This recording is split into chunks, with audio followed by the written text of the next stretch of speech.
right, everybody. Hello. Wow. This is great to have all you here on a weekday night. My name is Ryan Kalo. I am one of the co-directors of the Tech Policy Lab. I am in the School of Law, and I'm a co-director along with Tadayoshi Kono, who is in the Allen School of Computer Science and Engineering, and Bhatia Friedman, who is in the Information School. The Tech Policy Lab is a unique interdisciplinary unit that spans formally those three units and has co-equal directors as part of our governance. And what we do is we put together interdisciplinary teams in order to tackle very difficult questions about emerging technology policy. We've been around for about 5 years. And another sort of core function of the lab is to bring extremely interesting people to campus like Kate Crawford. So this is actually our distinguished lecture series. This is something that we do once or twice a year where we bring in someone truly extraordinary to address this community. In previous years, we've had folks like best-selling author. We've had a former commander of the the Chilton, sorry? Strategic Command Commander Chilton. One year we actually had the individual who built R2-D2 for Star Wars and so on. And that's the kind of lineage that Kate is a part of. LaTanya Sweeney was a former distinguished lecturer. But anyway, so we're so excited to welcome Kate Crawford. You can see Kate's various hats that she wears here. She is a distinguished research professor at NYU. She's a principal researcher at Microsoft Research, and she is, importantly for our purposes, the co-founder, along with Meredith Whitaker, of AI Now, which, I cannot emphasize this enough, AI Now is simply the most important place that is convening a conversation about the social impacts of artificial intelligence around the country and around the world. Just been an extraordinary force already and is poised to make a big, big difference. I've known Kate for many years now. I think we just realized, we just pieced together that we met at a privacy conference the day that the Snowden documents dropped, which made for some initial really interesting conversations, but we've done a lot of things together since that time. And so I'm delighted to welcome Kate Crawford to speak to you today. Thank you.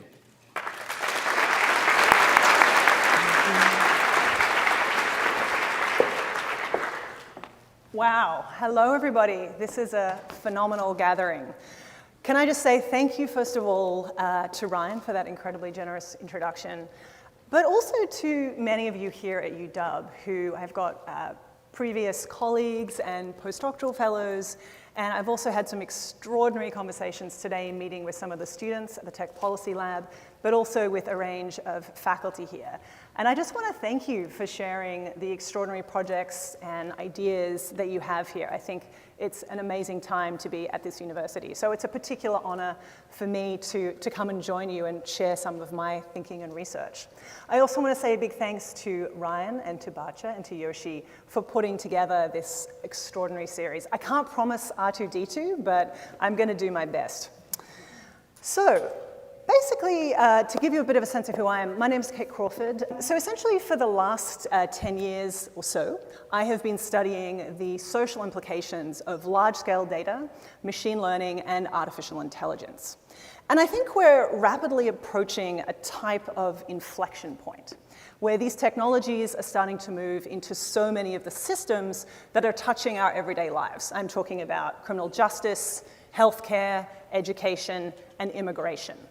And so the question I think we all need to ask is, what role is AI going to play in our lives?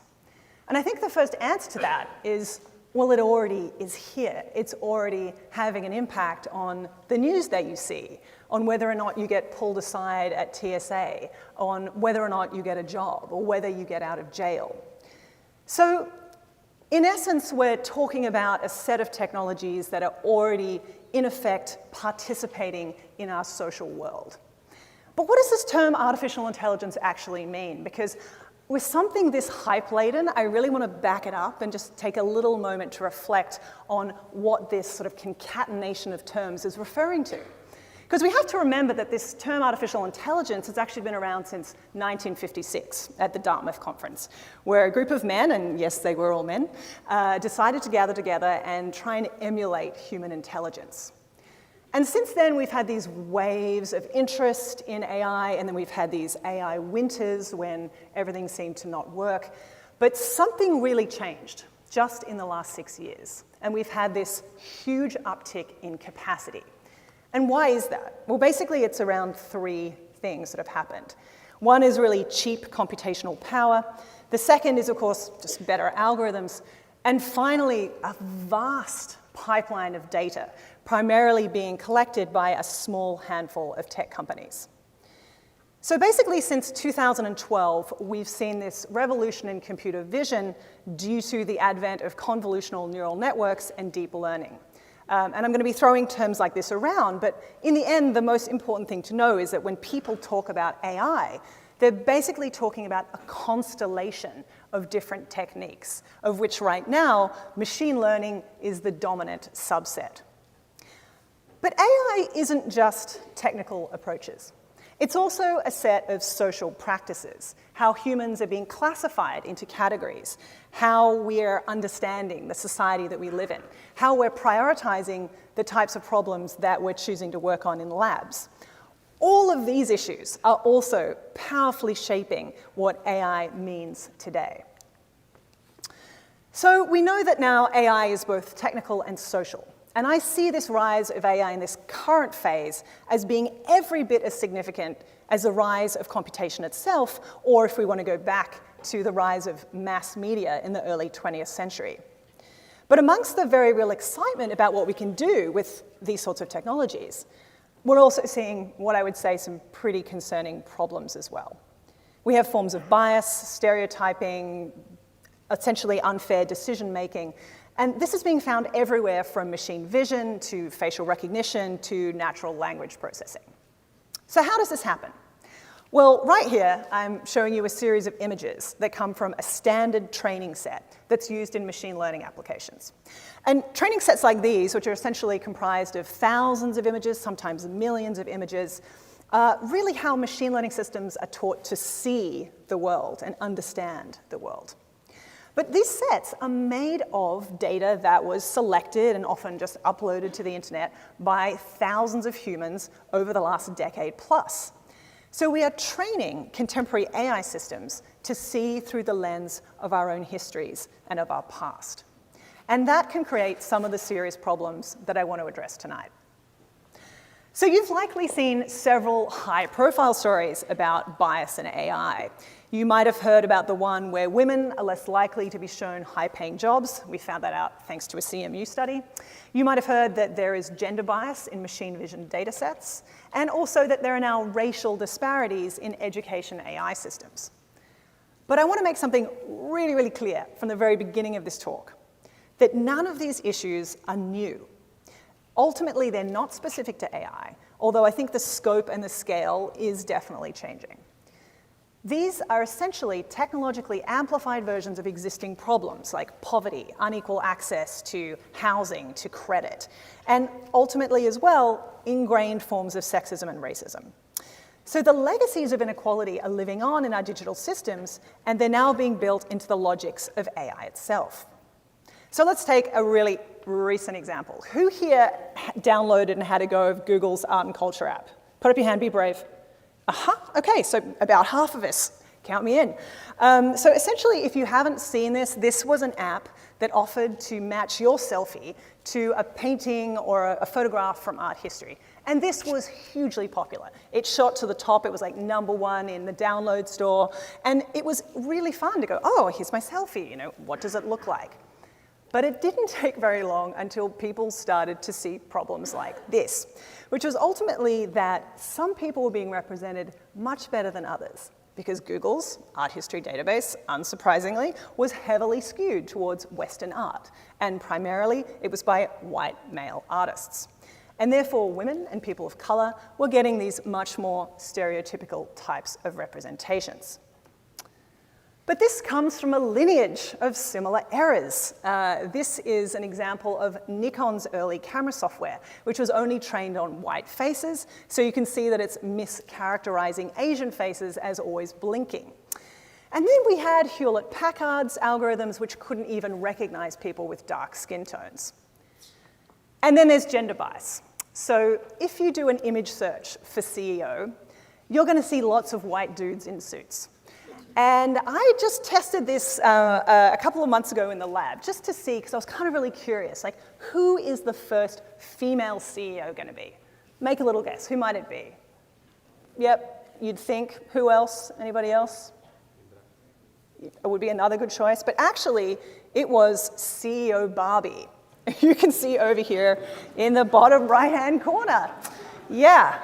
Not a great look. And obviously, image results being what they are, these change, but, Barbie's always there in like the top 3 or 4. It's kind of really disturbing. So you can really imagine what it feels like if young girls and people of color are looking up these search terms and they see literally no one who looks like them. So I want you to raise your hand if you've heard about some of these sorts of stories and results before. Yes, okay, my people, this is wonderful. All right, so here's why.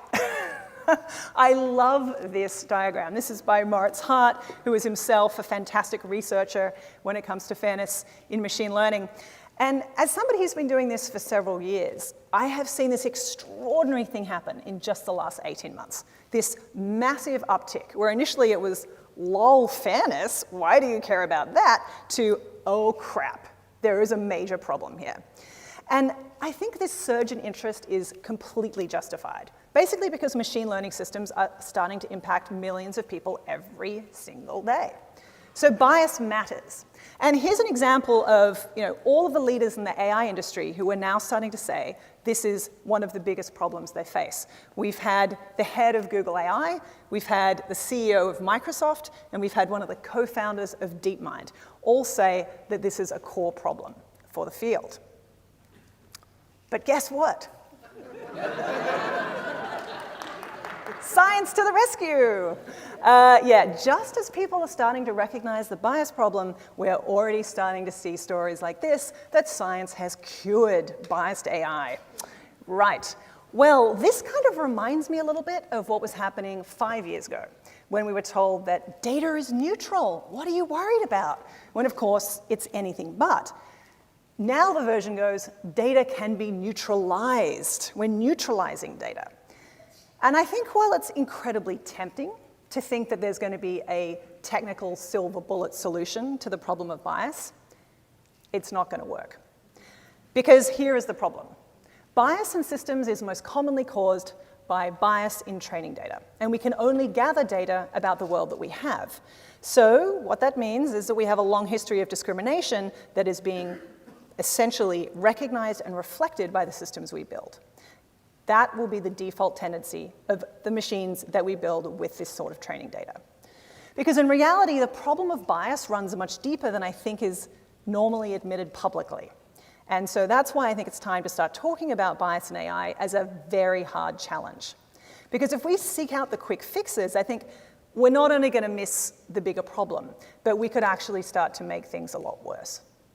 Because structural bias, the kinds of biases I want to talk about tonight, are fundamentally social. So until we start contending with this social history, then these types of bias problems will continue to plague our technical systems. So ultimately, we need to start thinking about how AI is playing a role in our culture. So my talk today is going to address these 5 themes. First of all, what is this bias thing anyway? What are you talking about? Then I'm going to talk about 2 concepts that I'm going to explain in a moment. The first is this idea of harms of allocation, which are the sort of harms that most of the fairness research is currently focused on. The second is harms of representation, which is where I think we urgently need more work. And then I'm going to talk about the big picture, the politics of classification, what happens when we classify people, and then I'm going to end with hopefully some of the things that we might want to think about doing together to address these problems. All right, so what is this term bias? What does it mean? Well, I think the biggest problem that I have with this field is that the term bias has completely contradictory meanings if you're coming from machine learning or law or social science. And this adds a whole bunch of confusion to what is ultimately a very important discussion. If we go back to the 14th century, the term bias emerges in geometry to refer to an oblique or a diagonal line. But by the 16th century, it acquired something like its popular meaning of an undue prejudice. But by the 1900s, bias starts to get this technical meaning in statistics, basically meaning a systemic difference between a sample and its population. So we start to see the idea of selection bias emerge, and then we start to see exactly this sort of statistical meaning essentially be imported into machine learning. Now, who here is in computer science in the room? Give me a sense. Great, so you guys all know this one. This should be like deeply familiar to you. It's basically inscribed on the inside of your retinas. You've seen it so many times. This is the most classic visualization of bias through underfitting on our left. That's when a model is basically failing to capture the underlying trends in data. That happens when there's low variance but high bias. Now contrast that on the right with overfitting. That's situations of high variance and low bias, where models are basically being extremely sensitive to small fluctuations. So it's basically picking up a lot of noise along with the signal. But this is very different to the legal meaning of the term bias, because in law, bias means a judgment based on preconceived notions or prejudices, as opposed to, say, an impartial evaluation of the facts. Now, impartiality, as Ryan knows, is a core value of many of our legal processes, from juror selection right through to the limitations placed on judges to due process, which is something that I've been doing a lot of research on in the past. But this sense of bias is extremely difficult to fix with model validation techniques. And this can happen even when your model is perfectly capturing a signal. So what I mean by this is that you can have an unbiased system in a machine learning sense producing a biased result in a legal sense. So no wonder we have these huge barriers to collaborating across fields, because we're not even seeing the same picture. We're actually using the same word to mean completely different things. But it's precisely, I think, our ability to move across disciplines that we're going to need if we're going to address these problems properly. And let me give you an example why. Some of you have probably heard about the Stop and Frisk program. This was operating in New York City, where basically the NYPD was stopping people on the thought that they could be prospectively engaged in criminal acts. It was running between 2004 to 2012. And what was concerning about this program is that around 83% of the people that they stopped were either Black or Hispanic. So let's just say you use the data set from Stop and Frisk, which by the way is out there and you can download it, and you train a model based on that data. Well, that model is going to tell you that Black and Hispanic people are the people you should be pulling over because they're the ones who are most likely to be engaged in criminal acts. And that is because the system cannot think past its own givens. But let's say you invite some people in from different disciplines. Say you get a constitutional law professor or a historian, and they will tell you a totally different story about a history of racist policing in New York City, which might give you a very different set of questions around how you're going to build that model. So ultimately, I think the social sciences and the humanities have decades of research on bias that unfortunately just hasn't met up at all with what's happening in AI more broadly. And I think we have a lot to learn, because this is where we can start warning people against taking these constructed social categories, like the idea of criminality, and then trying to naturalize it into these sort of essentialized boxes. And I'll talk a little more about that later on. But for now, I'm going to keep using this term bias in its common sense, which means a skew that produces a type of harm. So what type of harms do we care about? Well, I'm going to share with you some insights that come from a paper with some of my colleagues. This is going to be published in the next few months. It's with Solon Barocas, Aaron Shapiro, and Hannah Wallach. And over the last year, we basically just ingested all of the computer science literature that's looking at issues of fairness and bias. And what we wanted to see is how machine learning researchers are conceptualizing this problem. And what we found is that the majority of the computer science literature understands bias as creating what we call harms of allocation. So what the hell is that? All right, so essentially an allocative harm is when a system is choosing to allocate or withhold certain resources or opportunities from particular groups.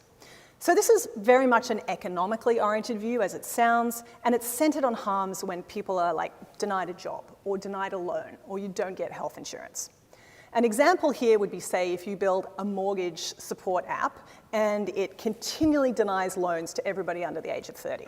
Okay, definitely we're going to call that a biased allocative harm. But this picture gets a lot more complicated when you look at systems that don't allocate resources. These are called representational harms, and they tend to occur when systems essentially reinforce the subordination of some groups around identity categories like race, class, and gender. And this sort of harm can take place regardless of whether resources are being withheld to members of a protected class. I want to give you an example. Now, LaTanya Sweeney, as Ryan mentioned, was here. She's done this distinguished lecture a few years ago. And she has done this classic early study of discrimination that many of you probably are familiar with. She discovered a pattern of discrimination in Google's ad delivery, which basically meant that every time you searched for an African-American sounding name, you would get ads for criminal background checks. If you look for a white sounding name, you don't get the same ads. So in this paper, Sweeney argues that employers doing searches for job applicants will basically see these results, which will lead to them saying, I'm not going to hire this person because they've clearly got a criminal background. But as much as I think this paper is incredibly important, I'd like to say there's an additional way to think about the harms here. Rather than moving downstream to thinking about, what are your prospects in the labor market, we can actually look at where it starts, because I think representation is really the first step in this chain. So our paper suggests that the perpetuation of stereotypes of black criminality is troubling and problematic, even if it has nothing to do with a hiring context. So it's producing a harm of how black people are being represented and understood socially. So instead of just thinking about how machine learning is contributing to decisions, be that in hiring or criminal justice, I think we also need to consider how machine learning is creating representations of human identity. But you could totally see why allocation has been getting all of this attention in computer science, because allocation is essentially about immediate and very time-bound decisions, whereas representation is this much more long-term process that's affecting attitudes and beliefs. Also, allocation acts are much more easily quantifiable, whereas these ideas of representation are sort of more long-term and they're more difficult to formalize. Ultimately, allocation raises questions of fairness in discrete and specific transactions, while representation is about questions of justice in how humans and society are depicted more broadly. So one is transactional, the other is cultural. So representation bias issues basically get neglected by computer science because it's much harder to formalize and track these sorts of issues. But I'd like to suggest that it's incredibly significant, and it's actually at the root of all of the other types of harms. So, what types of representational harms are there? Well, basically, we look at 5 in the paper, and I'm just going to race through a couple so you get a flavor of what we're thinking about. Stereotyping is probably the most well-known. Now, 2 huge papers, blockbuster papers, came out last year, one by Bullock Bussey and Kalai, one of my colleagues, and the other by Arva Narayanan and Joanna Bryson at Princeton. And they both did, I think, really important work looking at the types of gender stereotypic associations in word embedding. So here you can see in terms of a sort of a spatial model that there are these types of words that are more closely associated with woman versus man. So we have man being much closer to concepts like computer programmer or genius, if you have a look at that one, whereas female is closer to things like homemaker and beautiful and modeling. So yeah, it's pretty normative. But you can see, if you're not someone who's familiar with word embedding, it gets used in a whole lot of systems that you're touching every day. Let's say you try Google Translate.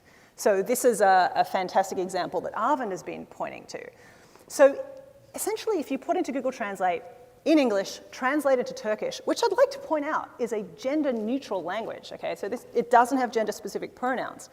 And you say, he is a nurse and she is a doctor, translate it into Turkish, gender neutral, translate it back into English, she is a nurse, he is a doctor. These are the kinds of shifts that are happening all of the time because of these types of inbuilt forms of bias. Then you have harms of recognition.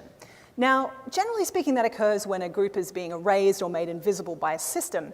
And a lot of the time you'll hear about people talking about technical systems, so a technical system that won't recognize your face, etc. But I also want to introduce, I guess, a more philosophic concept of recognition ultimately as a type of recognizing somebody's humanity, essentially of talking about respect and dignity and personhood. How does that recognition become erased by particular types of systems? That's a much bigger question than just asking if a system works for you.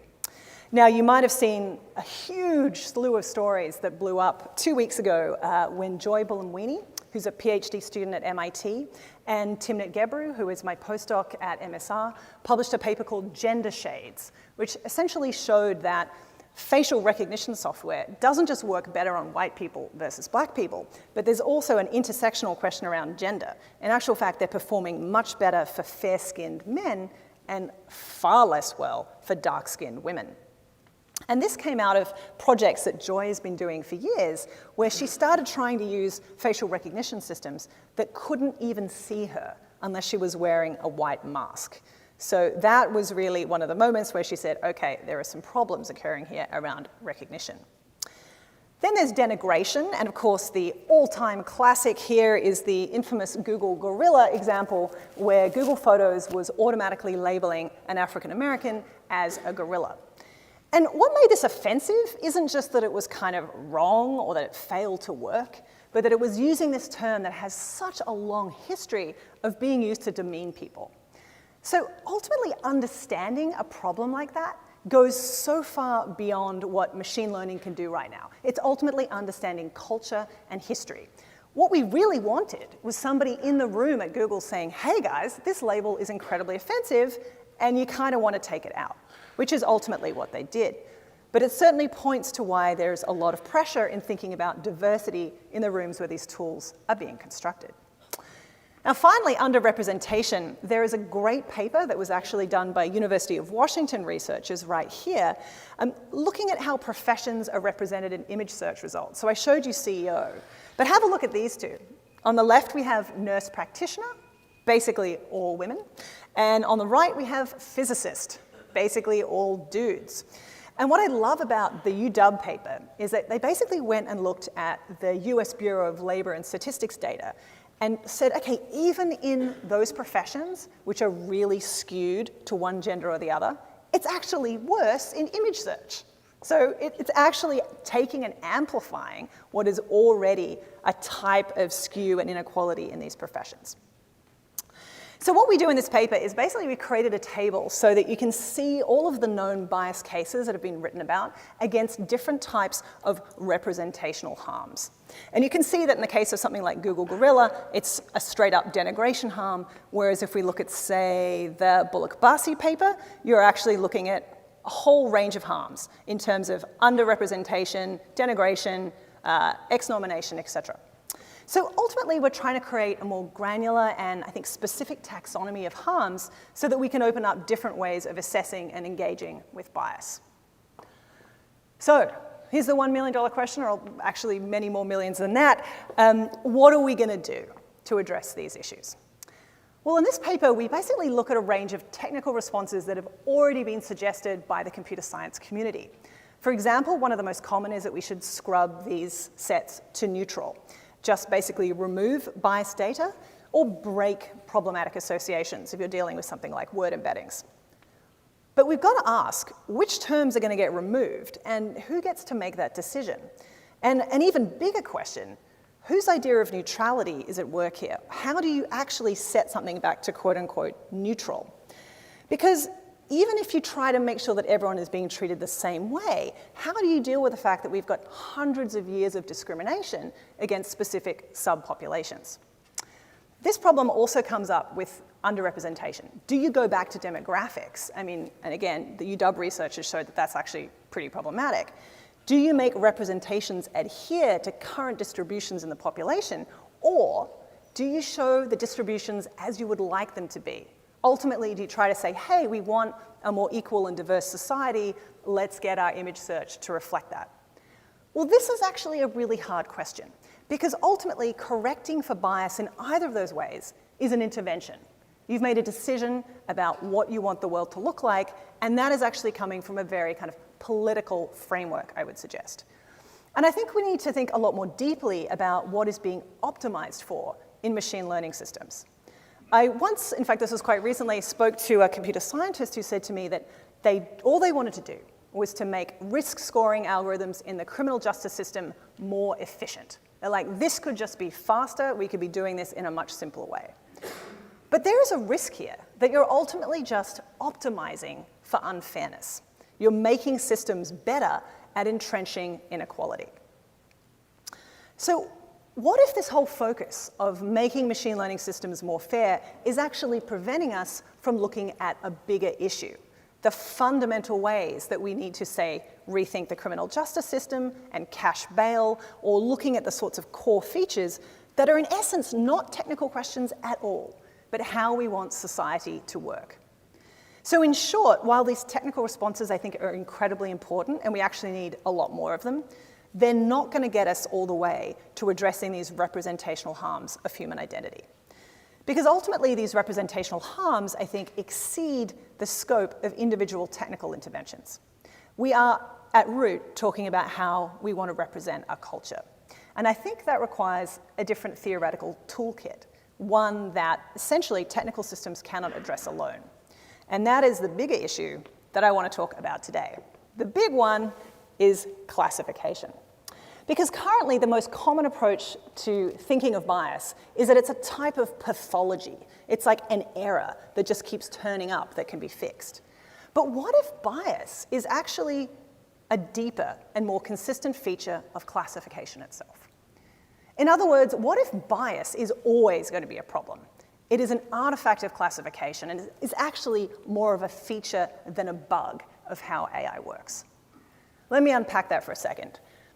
AI has ultimately supercharged our ability to classify the world that we live in, people and things, using unprecedented amounts of data and learning algorithms. And classification is at the heart of what it means to be doing AI today. Whether you're basically grouping text that a user wants to select, or you're classifying an image as a face, or you're putting people into a different type of credit pool if you're assessing risk in a financial system. But we need to consider what is at stake when we classify people, not simply about potential technical errors, but also about this social practice that I think has very real consequences for the people who are being classified. Ultimately, there's just 2 points I want to make here. The first is that classification is always going to be a product of its time. And the second is that we are currently living through the biggest experiment of classification in human history. So let's say we want to understand this concept of classification. And to go back, we can go all the way back to the beginning, to this guy in the blue, Aristotle. Now, his work on natural classification was revolutionary at the time, but has basically now become standard common sense. He went out into the field, he observed living things, and then he came back and made general conclusions. That is basically what we now call the inductive method of empiricism. But from really early on, we start to see how classifications also reflect the social order of the time. This image here is basically from around 300 years after Aristotle, and it comes from a zoological illuminated manuscript. So when you tell people you're at a talk on AI and you're looking at illuminated manuscripts, you can blame me, that's my fault. But what I love about this is that this is meant to be basically classifying animals. But if you have a look, you can see this sort of Christ figure in the background, and the animals are moving 2 by 2. And basically, it's combining religious ideas with this idea of zoological classification. So this history of classification shows us time and time again how attempts to classify always reflect the social, cultural, and political frameworks of the time. Now let's fast forward to the 17th century, where Thomas Urquhart proposes an entire artificial language, which is called the Logopandensian. Now, the interesting thing about the Logopandensian is that he decided in building this that there were 11 genders. Okay, so there's a gender for gods and goddesses, for men, for women, for objects, for animals. And essentially this was a very, complex classification of gender back in 1653. Let's fast forward to 2017. Facebook says there are 56 genders. This is, a pretty precise number. And of course, if you go back just 4 years ago, Facebook said there were only 2 genders. So we've gone from 2 to 56 just in the last 4 years, in case you didn't notice. And of course, I would say this is a great improvement. But it's coming out of the fact that Facebook got a lot of complaints, and they had to try and think what to do about it, and they came up with a pretty arbitrary list. And you know that these things come out of product meetings where people sit in a room with a whiteboard, and they basically write up as many gender identifications as they can, and they think that they've basically solved the problem. Okay, here you go, you've got 56, pick a box, and you're good. But what I would suggest is that they could have actually done something very different. You could have actually had a free text field where people could have chosen their own way to describe the gender identification. You could have had no gender identification at all. But each one of these choices has lasting implications and powerful social effects. And let me show you why. Consider facial recognition AI systems. So this is one of the most common training data sets. It's kind of like what's called a benchmark training data set called labeled faces in the wild. Now, what's interesting about labeled faces in the wild is that it is around 78% men and 84% white. So they are the people for whom systems trained on this will basically work the best. But have a guess who the most represented face is in labeled faces in the wild. Who's in it the most? Who would you think? What was that one? Celebrities, yes, it's definitely oversampling from celebrities, but who would be the celebrity who'd be there the most? Celebrity. Donald Trump, very close. It's actually George W. Bush. Yeah, right? Sit with that one for a minute. Makes almost no sense at all until you realize that, of course, labeled faces in the wild was made by scraping Yahoo News images from 2002. Yeah, okay, so that's what we're dealing with. That has become one of these critical substrates of how we train facial recognition systems. So no wonder W is everywhere, absolutely everywhere. There's 530 images out of the 13,000 in this set. Because, of course, the president, much to my chagrin, gets an enormous amount of news attention. So it's a great reminder that these data sets reflect the culture, but also the hierarchy of the world that they're being drawn from. So whenever I look at this, it makes me think of 2 things. The first is, when you choose something like news photography, who are you going to be seeing more often? And what sort of people do you not see? What sort of faces are going to be left out of the news? And then secondly, it always reminds me that the data sets that we use now are essentially built on the shoulders of older classifications. This was a point that was made long before me, back in 1751, in Diderot and d'Alembert's encyclopedia. They basically classified all human knowledge into 3 domains: memory, reason, and imagination.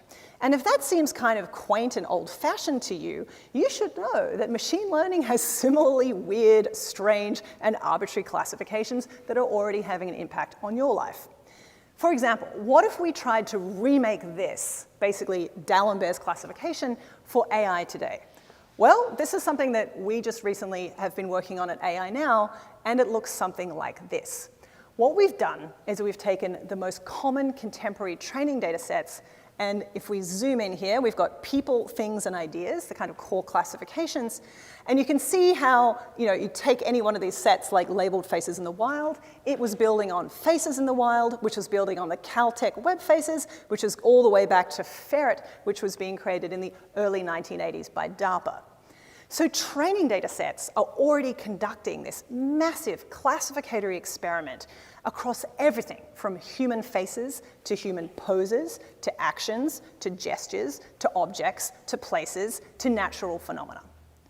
But all of these classifications and how we decide what they are can have lasting harmful effects, just like this one.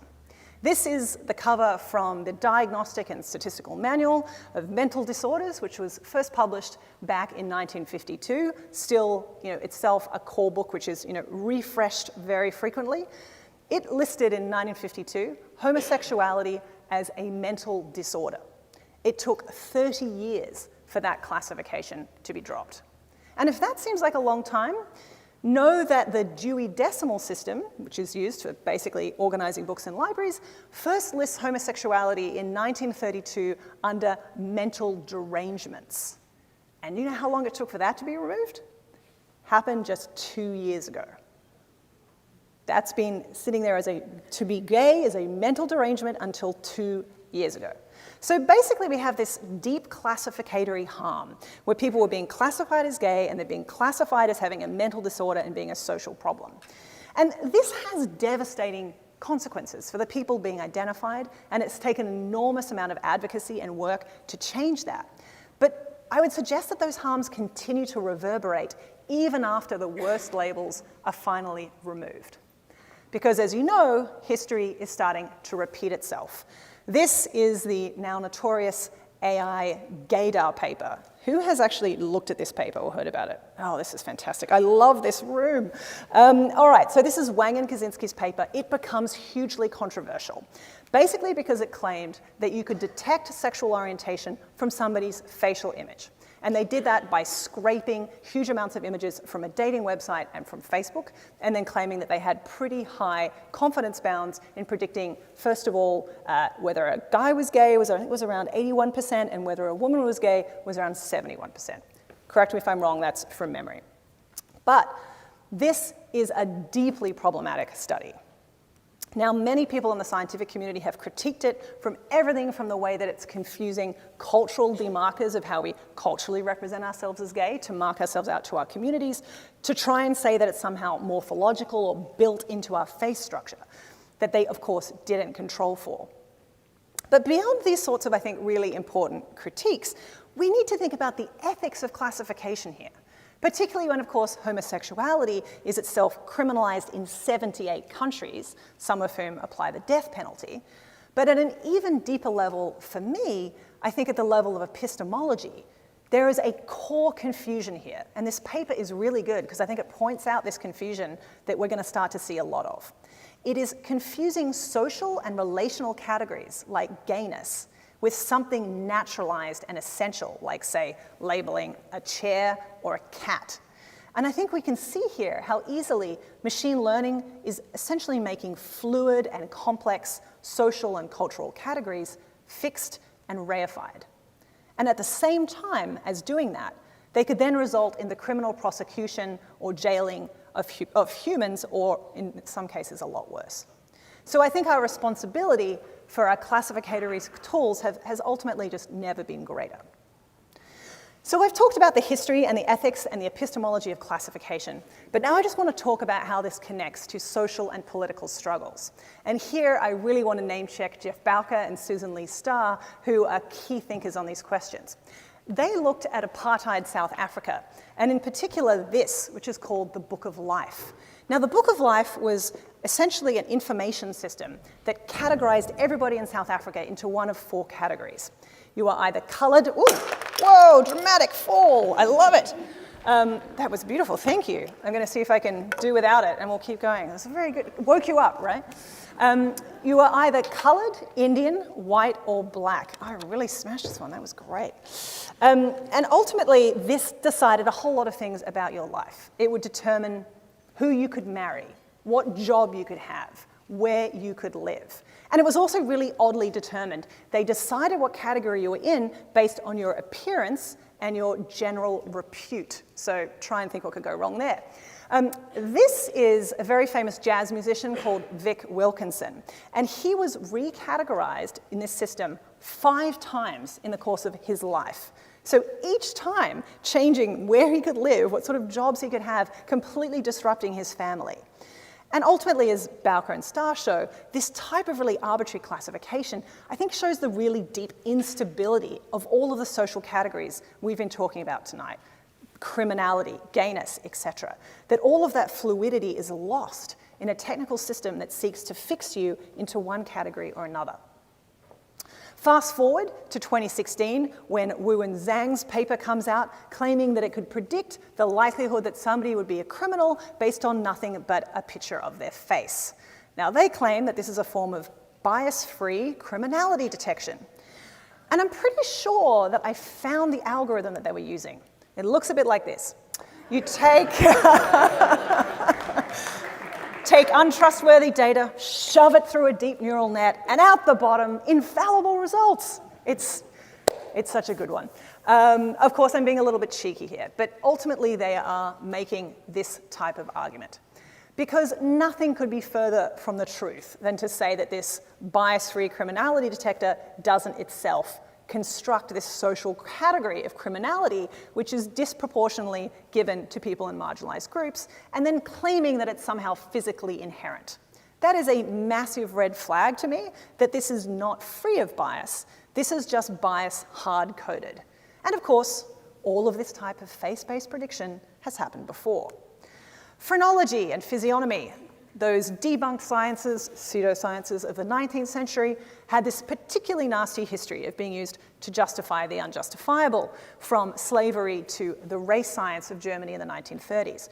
But if all of this sounds like weird history to you, you should know that there are currently startups who are making money saying that they can predict from somebody's face whether or not they will be a terrorist. This is faceception.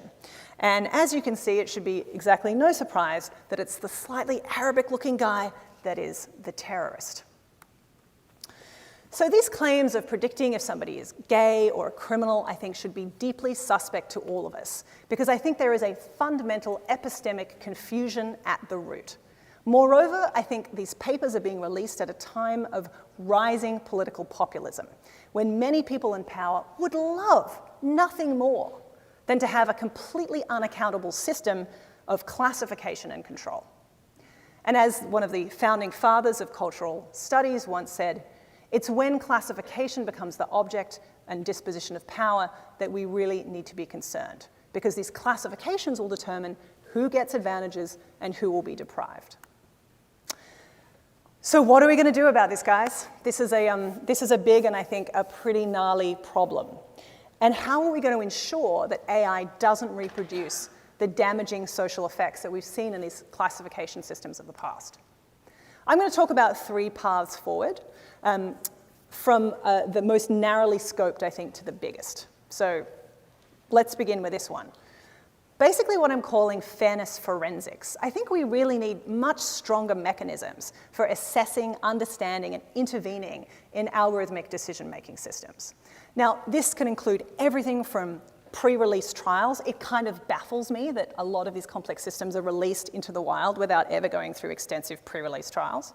We also need to do monitoring once a system is released in the wild to see if it's affecting some populations differently. And we also desperately need some kind of standards for the life cycles of training data sets, like labeled faces in the wild that I showed you is actually a really good example, because Eric Learned Miller, who created it, painstakingly writes up every paper that uses it.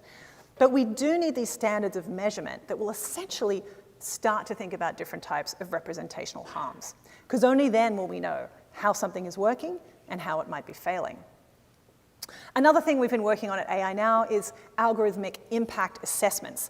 You might have heard that New York City is the first city to be building towards an algorithmic accountability bill, and they have a task force which is about to be announced in a few weeks that's going to be addressing these questions. So if you're interested into some of the recommendations that we've been making, all of this is online, and there's lots more to say here, but I think we should move to the final stage of the night. I'm keeping you from drinks, so let's keep moving quickly. The second big area is that I think we need to connect across fields. You might have noticed that I think interdisciplinarity is definitely one of the things we need more of. Ultimately, we need to work with people who are studying harms in form of bias well beyond the technical into the socio-technical. That also means prioritizing diversity and inclusion across the board. Ultimately, that means if you're working on a high-stakes system that touches something like criminal justice or education, that you go and work with domain area experts, especially those people who have strong ties to the affected communities. So we don't just have people rolling into the top and saying, hey, we're going to fix your problem, and then rolling out of town and then leaving it there and gradually finding that it has these systemic issues. Towards that goal of increasing interdisciplinarity in this space, and certainly taking the lead from the Tech Policy Lab, who I see as like a shining light in this space, I've been working with my colleague Meredith Whitaker to launch the AI Now Institute at NYU. And ultimately, the reason we did this is because I don't believe that in the current way that we have these labs constructed, that we could look at these problems in a single disciplinary home. We ultimately are now supported across 6 different faculties and schools, including computer science, engineering, law, business, data science, and social science, to really start to construct large-scale studies to understand the social implications of AI. And ultimately, I think this is a really urgent problem. And if you would like to be part of this sort of work, by all means, contact me and get in touch, and I can tell you more about how to be involved. But finally, I think we need to think a lot more about the ethics of classification. And the big question here is, what is the AI industry's responsibility? What tools will actually enable self-determination, but what should we not build? Like, what should we say, no, this is too far, we need to have a bright line? This is actually an incredibly important question, and it's a muscle many of us are not used to flexing, but I think it's something that we need to consider. And it's going to become ultimately much more important as the tech industry seeks to professionalize fairness and to hire people in-house to try and patch some of these problems. Now, in some cases, they could be hiring people to just come up with very narrow technical fixes to avoid lawsuits under discrimination law. But what I would like to think is that they will actually start looking at the very least at these much broader harms that can occur when we start to allocate people into reified identity categories. At the biggest level, I think we need to start to think of a different way of evaluating AI systems and to use them in a way that serves us. The rapid expansion of AI is often seen as this kind of inevitability, like this sort of octopus that's just going to move its tentacles out into every single part of our lives, and the most we can do, the best we can do, is to tame it by creating these zones of exclusion, like some privacy over here, and if we're lucky, some kind of consent rules over here, and if we're really lucky, maybe down the track, something like data ownership. But these are always, I think, really partial and incomplete ways of how to think about these systems. What would happen if we completely reversed this arrow? If we went the other way and we said, what type of world do we want to live in? And from that, we backed out the question to say, how does technology help to serve that vision? Because ultimately, I think we need to ask ourselves, what kinds of power do our existing technologies amplify and optimize? And do we want to amplify those forms of power? Or can we imagine something else? So as we move into this increasingly AI-driven world, I think it's important for all of us to remember that it's all still being driven by humans, which means that we all collectively have the ability to resist, to change, and ultimately to imagine new worlds that we want to inhabit. Thank you.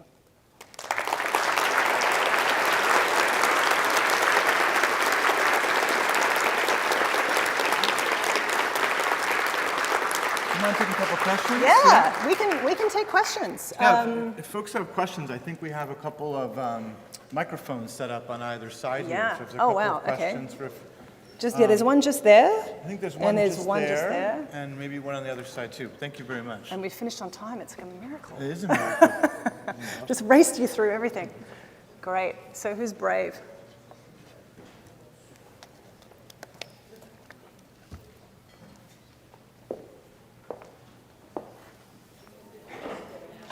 Hi.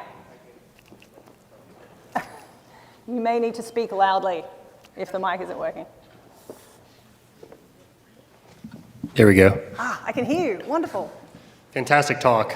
I wondered if you could comment on whether there might be a distinction between what I'll call sort of final decision-based classification, you know, you get a loan or you don't get a loan, versus these sort of proxy classification systems that sort of come as an intermediate effect in order to sort of simplify those final decisions. So in the case of like the DSM, you know, ultimately you're going to administer some treatment or you're not going to administer some treatment. And so the book was really developed as kind of a shortcut to help people do that. And they screwed it up and got it wrong in some of the ways that you named. But I wonder if we're sort of moving toward a world where we don't really need those intermediate steps so much that cause all that harm, because we can go directly from data to final decisions. Mm-hmm. Or am I all wet? Mm-hmm. I guess let me ask you this. Do you think we can go directly from data to decisions, or do you think there's still a series of kind of complex heuristics that we're going through? Because I've yet to see a system that goes directly from data to a decision without someone deciding how that decision is made. I think we can. But I may be alone. Just checking. No, because I think that's the point. I think the issue is that we look at things like, you know, the DSM and say, oh, you know, we're so much more sophisticated now. For example, some of you might have heard that there's a study that was done looking at your Instagram posts and basically trying to diagnose mental illness because of the photos that you take and the color composition. Like, is this person depressed? Your photos seem really gray and boring, and maybe you should see somebody about that, right?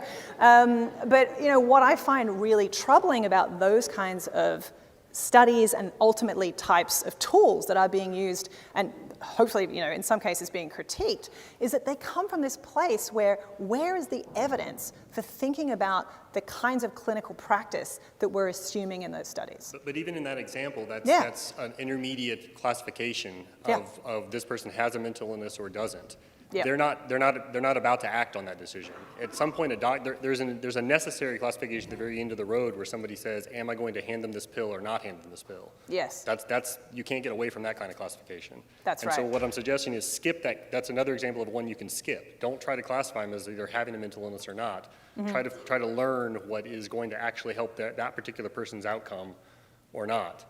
How do you do that? Well, by getting enough data. Aha! I know where you're going now. This is exactly the question that we face a lot. And I face this a lot, and in fact, it was interesting that we started this evening with Ryan's comments around Snowden, because if you have perfect surveillance, you could do that. If I knew everything about somebody, if I have a complete capture of all of the data in your life, you're absolutely right. I don't need a heuristic. I don't need to see your Instagram posts. I'm going to know if you're depressed because I have cameras everywhere. I know exactly everyone you're speaking to. I know exactly what you're writing down. I will have the best ability to diagnose you. But is that the world that you want to live in? That's the question that I think is at the heart of certainly some of these issues around classification. Because you're absolutely right. We could start to have something like perfect information about people, but we have to ask very carefully what we give up to have that world. And the closer we get to that world, I think the more concerned I am. But it's a great question. Thanks. Someone over here? Yeah, you just have to turn the mic on, I think, at the side.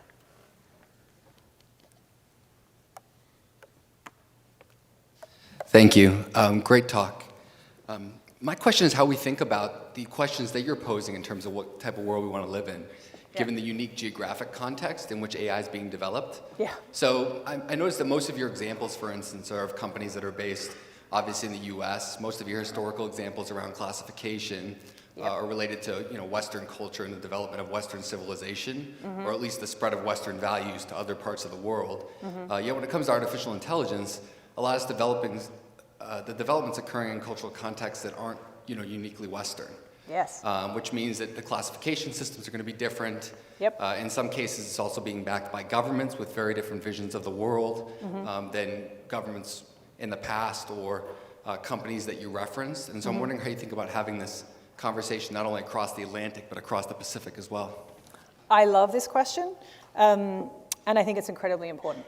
I would note that several of the examples that I used tonight were created by labs that were not in the US and were not in sort of the West as it is constituted.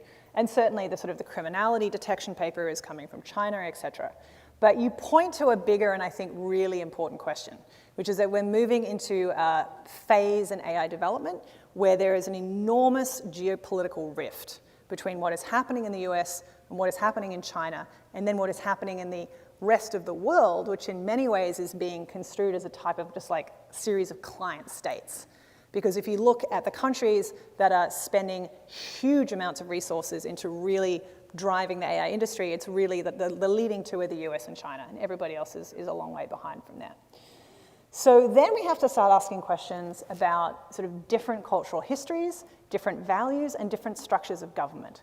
And what happens when you have highly centralized governments like the ones in China saying, okay, AI is a priority, we intend to lead the world in AI by 2030, which is a publicly stipulated mandate, and they have the ability to then say, these universities are going to work on these problems, these companies will work on these problems, etc. Now, the way this gets painted commonly that worries me a lot is that somehow China is the big bad guy here, and oh my God, they've got the Chinese social credit score, the Sesame credit scoring system, and it's terrifyingly authoritarian, and we could never have anything like that here. In actual fact, a lot of the sorts of things that are happening inside things like the social credit score in China are also happening in the US.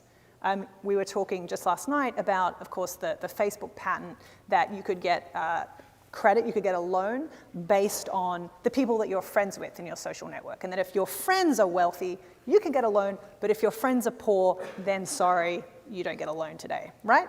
So it completely changes how you think about who you befriend, how you perform identity in public.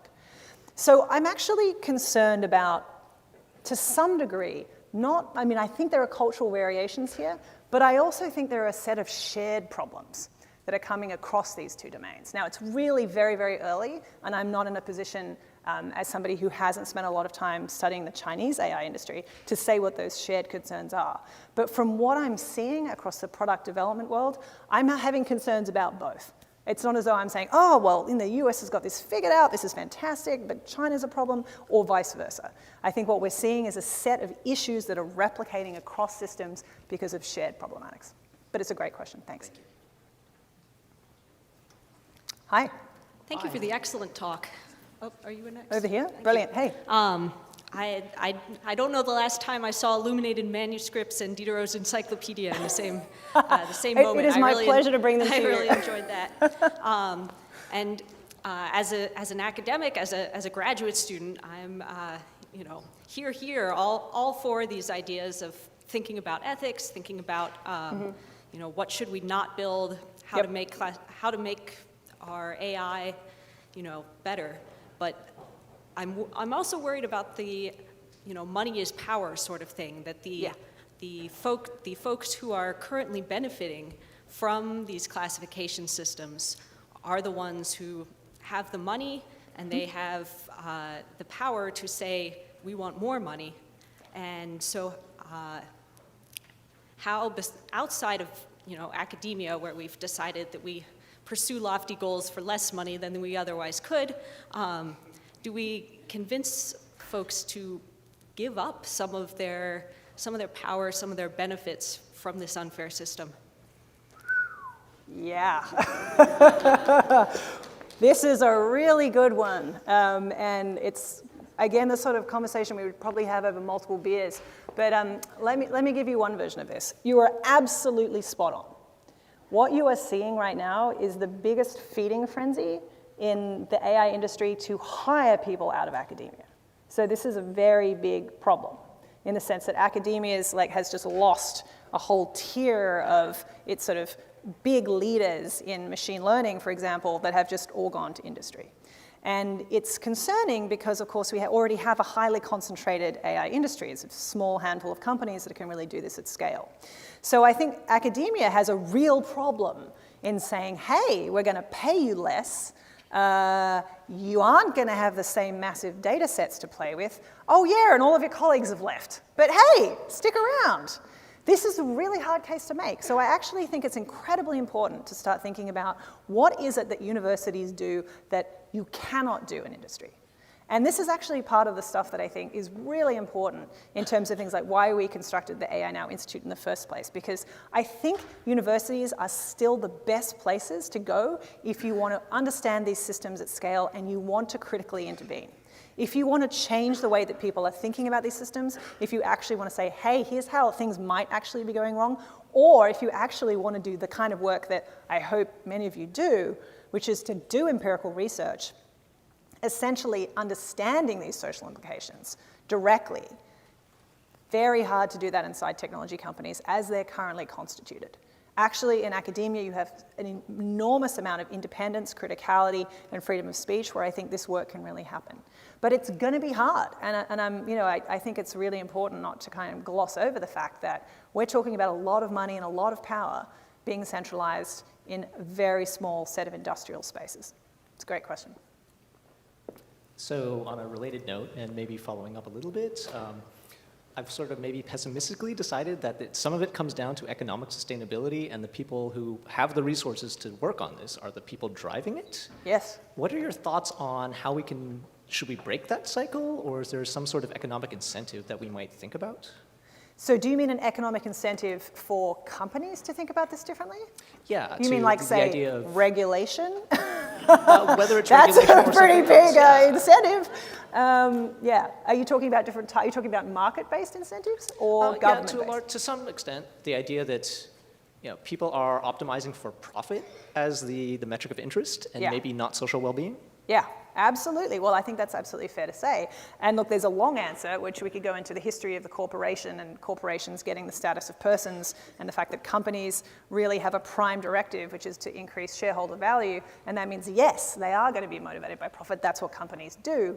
And it's actually extremely difficult to try and give them a different set of incentives unless you have things like best practices where there's forms of social shaming and the likelihood that people will stop using your service.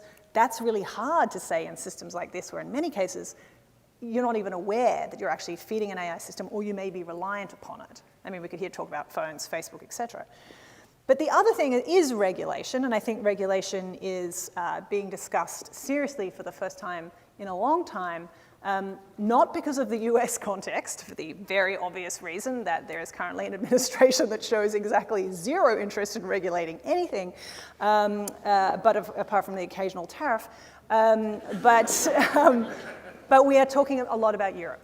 And I think what is happening with the General Data Protection Guidelines, which come online this year in May, is the first real substantial step into thinking about what is a way of thinking about sort of a more balanced playing field. Now, we could have a long discussion about whether that's going to be successful or not, and whether those regulations are in themselves representing particular types of limitations. But I certainly think that the industry is going to need to do a lot of work to show that it is thinking about well-being, that it is thinking about best practices, and that it is prepared to implement those best practices even if it means a loss of profit. Because I think that's ultimately what we're talking about here. And I would point to one thing, which is the Partnership on AI. This has just been constructed very recently. It has all of the major AI companies sitting around the table, including a set of NGOs who are then joining them. That is a place where you could perhaps socialize these best practices and start to talk about, look, what is a standard that the industry could start sort of aspiring towards? Because at the moment, let's be clear, there is nothing. There is like no set of like agreed upon best practices. We're really talking about an absolute Wild West in that sense. So I think PAI is partly a recognition of that. And we will see how it goes. But that's a great question. Thank you for speaking here. A very related question to regulation. So there's the popular saying that software is eating the world, and increasingly what seems to be happening is that consolidation of infrastructure is eating software. You have the popular cloud providers, containerization, virtualization, and these turnkey AI solutions that all of these companies now sell. Do you foresee the same forces that are driving profit-driven forces that have postdocs and graduate students leave CS academia in the same way consolidate sort of the entire information industry into these giant, fairly unregulated utilities that might develop, and how might someone, an individual technologist, what might someone do to combat this? Possibly something like unionization or similar. Right. So is your concern here the sort of the acquisition of basically all industries underneath these kind of megacorps and how people might actually deal with that? Is that a fair restatement? Either by buyouts, acquisition, or just the sheer dependence on turnkey AI solutions that are trained on proprietary data sets. Oh yeah. Well, that's a really big question. I think what you're pointing to, and I'm certainly interested to see what's going to happen when these types of AI systems, and you say turnkey systems, I mean, the other way we can think about this is machine learning as a service, that, these are off-the-shelf tools that more and more people are just going to be able to apply. And, what concerns me is that, I mean, most of the things I've been talking about today, we know about because academics, researchers, and investigative journalists have noted these issues and said, hey, here is a consumer-facing system. I can see a problem. I'm going to research it. The vast majority of machine learning is happening away from any consumer-facing interface. It's happening in back-end systems that you will never see and that you will never be able to test. You won't even know it's actually happening. So what concerns me there is the fact that we are talking about the tip of an iceberg, which is the visible bit, but the much bigger space is completely invisible to us. So that's what we're dependent on, I think, to sort of get back to your question, which is that we are dependent on systems that we have absolutely no insight into, that we cannot see. And then to some degree, this is part of the reason why at AI Now we've made this, we made a set of recommendations that I just don't think it's appropriate for public agencies who are making decisions like, should someone be cut off from welfare, or should somebody receive a loan, to use systems where you can't even see how bias might be perpetuated. That you, at the very least, need to have auditable systems where you can create some type of impact assessment to see how a tool might affect people. Because that's what really worries me, is the fact that these things are getting applied in spaces where researchers aren't going to know. We're never going to see it. But yes, I could talk for hours about that question, but I'll leave it there. Thank you. I think we maybe have time for maybe one more. One more question. Yeah. Great. Hi, Kate. I heard your talk on a podcast from Microsoft Research, and part of the ending of what was there today. So professor of mine sort of quoted an Alaskan study where certain data was recorded from select people, but the decision made affected all the people. So even in public services right now in software, you can choose to submit data that an AI algorithm might use to do something, but it doesn't just affect the people that submit the data. So I feel this is an area where sort of policies could sort of be looked at, and I wanted your opinion on that. And there's a second part of it, which is you talked about biases and the fact that ethics needs to be looked at regarding AI algorithms. To my large understanding, AI algorithms per se aren't the ones that have the bias, and the part that do are largely curable is the data that has the bias, right? So what people have the bias, you the mean? data that is being recorded, yes, right? Sure. That's the thing that has the data. bias, right? Yep. So, I mean, how do you measure bias like that? And does that sort of sometimes require you to gather more data, which becomes like an infinite loop, to understand what a bias is? Yeah, let me answer the second part first. You're exactly right that I'm not going to have an easy answer for you for how do you detect for bias in large-scale training data sets. There are studies that I can point you to. There's a great conference that is now going into its 6th year called FAT-ML, or now called FAT-STAR, which stands for Fairness, Accountability, and Transparency in Machine Learning. There are a lot of technical papers of people trying to begin to answer that question. We are so far, can I just point out, from actually having an answer right now that it's very nascent.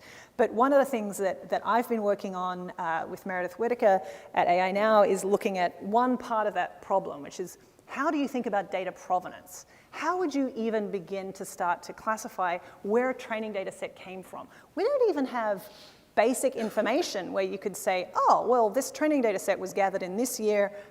These are the demographics. These are the people who gathered the data. This is how much they were paid. This is if they were Turkers or they were graduate students. I mean, you can only find that stuff out essentially by painstakingly going back through training data sets. Maybe you read the papers. Sometimes the information is in there, sometimes it's not. So we don't have standards. We don't have basic kind of data provenance standards. That would be something that I would say is a problem we can actually get some traction on to begin to at least start to say, well, oh, this is a massive demographic skew. Maybe you don't want to apply it to all populations, maybe just to these kinds of populations. So they're the sorts of discussions that we urgently need to have, and it's something that I'm really interested in working on, and feel free to get in touch if you are too, because that's a big one. This other question, I think, is really getting to the very big issues around how do we start to think about the way that systems recognize humans. And I cannot underscore enough that I think we are looking at a type of epistemological collapse. That if what we are doing is trying to fix people into ever more precise categories based on what you buy on Amazon, who you talk to, what your pictures look like on Instagram, that we are coming up with these, I think, problematically fixed understandings of humanity that will be very hard to undo, and that ultimately systems cannot be self-critical about.